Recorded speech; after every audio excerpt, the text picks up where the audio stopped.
Now we're stepping right outside of our comfort zone now. Behind us, what we'd have thought was a 3 litre. We've just learnt this was a 2.6. Yep.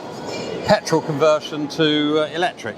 This is the future. This is Sadiq Khan's dream. This is for the man who wants a classic car but doesn't want to pay the congestion charge.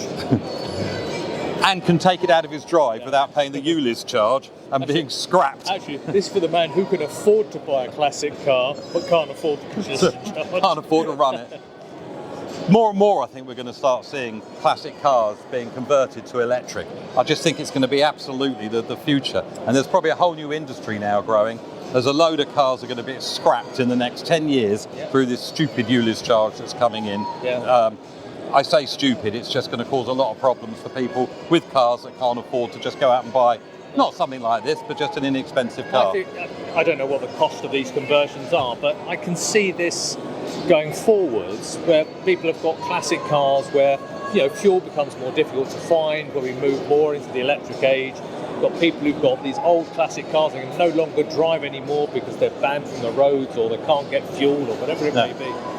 And actually the ability to drive your classic car with an electric motor. You've got a Merc. Yes. What year's your Merc? 1994. And that's not ULEZ compliant? That's not ULEZ compliant. It's a classic car, it's only got 50,000 miles on the clock? It's a classic car, it's got 62,000 miles on the clock. A bit of a plug, it will be for sale in April. And I now have to sell it because if I don't, it will cost me £12.50 every time I take it off the drive. I think you're going to find that's £14.50. 14, It's going up in price. Well, okay. So maybe. get it converted to electric. I mean, you take a car that's worth 7,000 or 8,000 quid, probably spend the best side of about 50,000 quid to get it converted to electric so it doesn't end up in the scrapyard. But what was the real value of the W124 chassis?